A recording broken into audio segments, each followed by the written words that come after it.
Hello friends, you are here all welcome again with us, together with us to discuss about the Spiritism doctrine.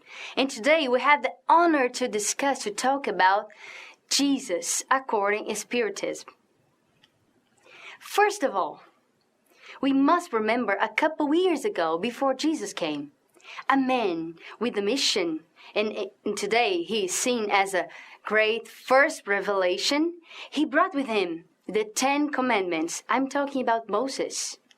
Moses was, he had received on Sinai the first mediunic message transmitted by the angelical spirits through order of Christ. These 10 Commandments would be at the time the start of a great new time that men would respect themselves and would start feeling some sort of love that by the time was not actually love. Moses, to give authority to his laws, he had to give them some sort of divine origin, because people by then, they didn't actually understand what were these laws, and so he had to give them this divine origin. And then the idea of a terrible God, only this idea of a terrible God would be respected by the people by the time. And that's why he taught them with the 10 Commandments the way they were. After that came the second great revelation, which was Jesus. He didn't come to destroy the law. The divine law, God's law. He came to fulfill and develop it, to show its real meaning and to adapt into the degree of man's advanced at the time.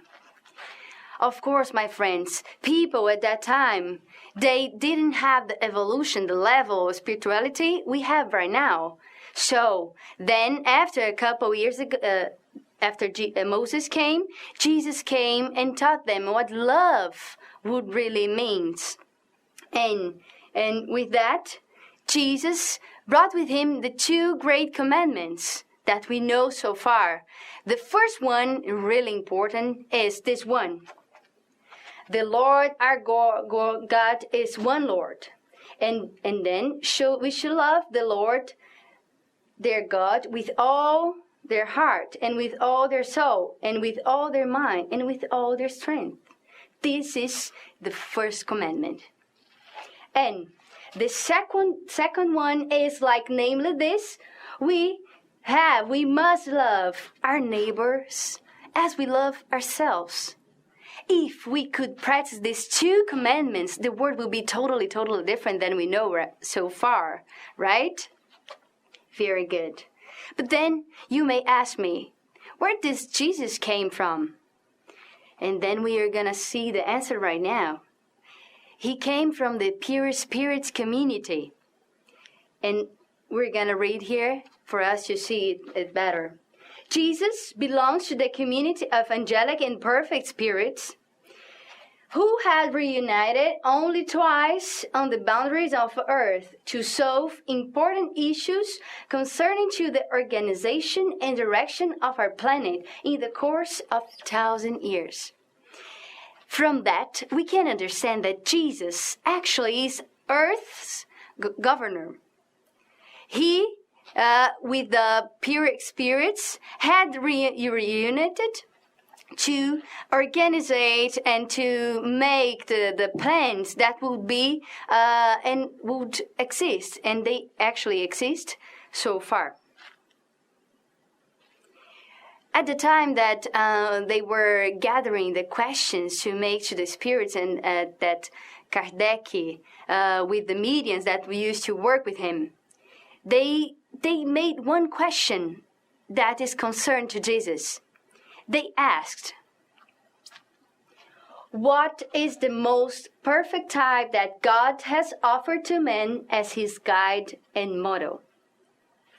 of course, Jesus is not perfect. The only perfection thing we know is God. But the closely we can get to this concept, the one who we can approach to this concept is Jesus. So he is our model, is our guide as a perfection on earth. If somebody wants to ask you, who do you think is the most perfect kind that you can see and that had already came on earth? We're going to think about Jesus. And the spirits, they answer really simple and really short answer. Jesus, as we can see in the question 625th in the Spirit's book. Very good. But then, what else we can understand about Jesus' lessons? He came to teach humankind that true life is not the one lived here on earth, but rather the life lived in heaven.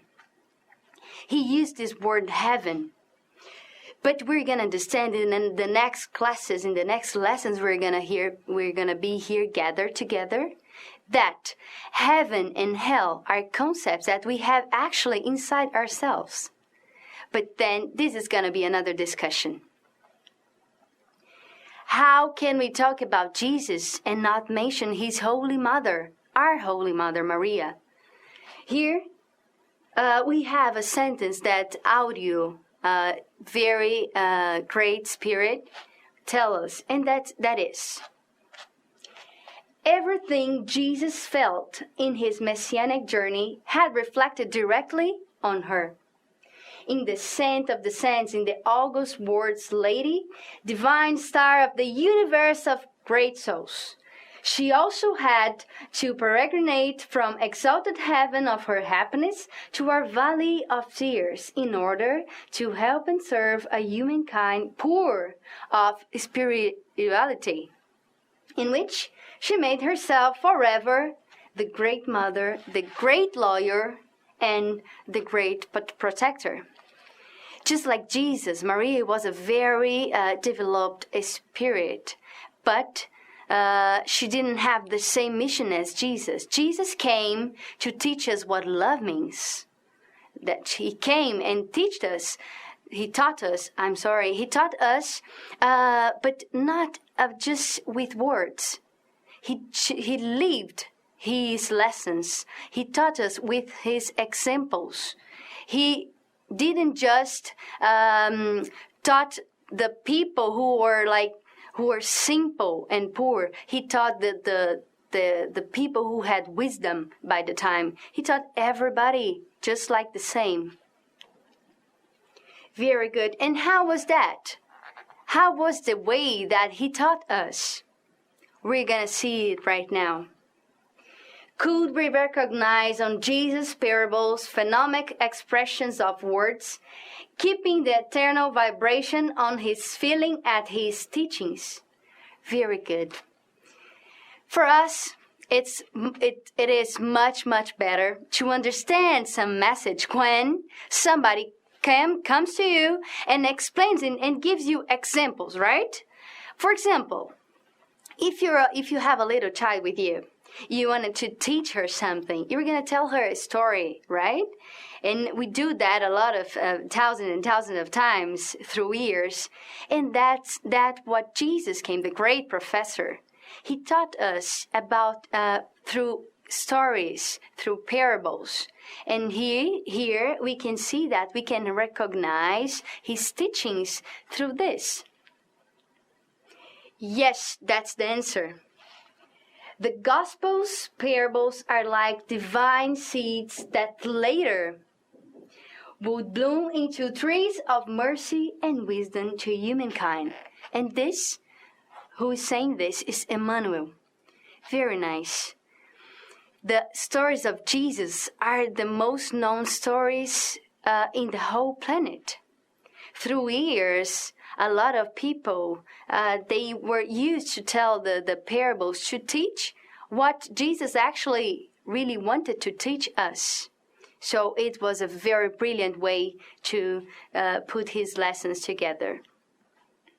But then you may be thinking right now, In the last class, we talked about God, and now you're talking about Jesus. What is the relationship between both? Very, very nice. We're going to see the answer through Jesus' words. The words that I speaking to you, they are spirit and they are life. This is at John.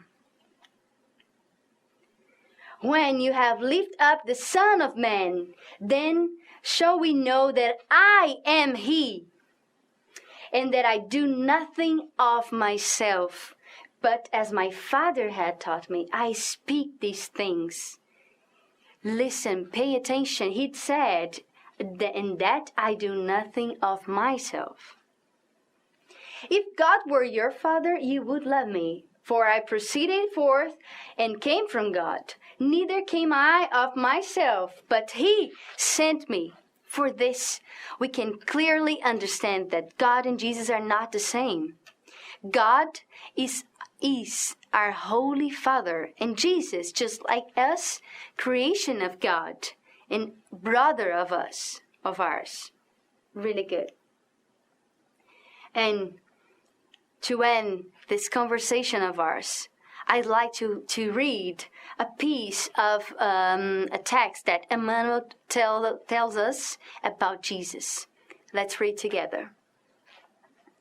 With Jesus, we notice that the humility does not always appear from poverty or illness, that many times only mean regenerating lessons, but the celestial talent is attitude of the soul that forgets their own light to lift those who crawl themselves in the darkness, and the soul that tries to sacrifice herself in the rocky road of the world, so that the others learn, without constraint or noise, to find the road for the blessings of heaven.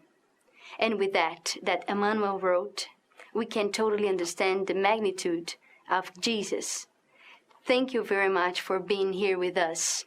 And we are going to wait for you in the next class. Thank you.